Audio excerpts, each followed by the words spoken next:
नई आरक्षण नीति इस बार पंचायत चुनाव में सरपंच की तमाम सीटों पर नया इतिहास लिखी। यह बड़ा बदलाव इस बार चक्रानुक्रम आरक्षण का फार्मूला लागू करने जा रहा है।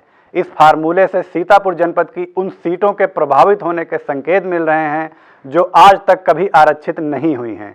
हालांकि आबादी के आंकड़ों और अवरोही क्रम का समीकरण ऐसे कई सीटों के लिए वरदान भी बन सकता है। नई आरक्षण नीति और आबादी के आंकड़ों के लिहाज से हम कुछ इसी तरह की सीटों पर निगाह डालते हैं जो अभी तक एक बार भी आरक्षित नहीं हुई हैं। सबसे पहले बात करते हैं ब्लॉक कसमंडा की ग्राम पंचायत मोहली और नेवराजपुर की। यह सीटें अब तक अनारक्षित अथवा सामान्य महिला के खाते में ही रही हैं। इसका कारण यहाँ सामान्य की आबादी 50% से अधिक होना है।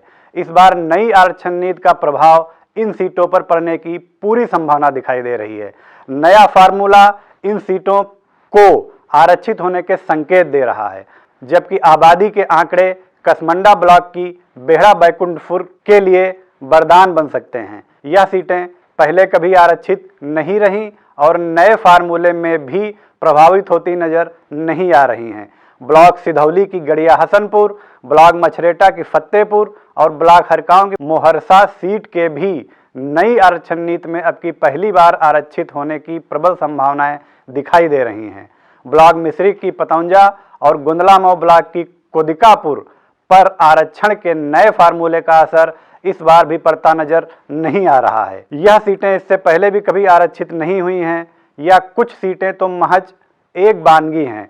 सीतापुर की कुल 1599 ग्राम पंचायतों में से अधिकतर ऐसी सीटों पर इस बार नई आरक्षण नीति का प्रभाव पड़ने के आसार साफ दिखाई दे रहे हैं।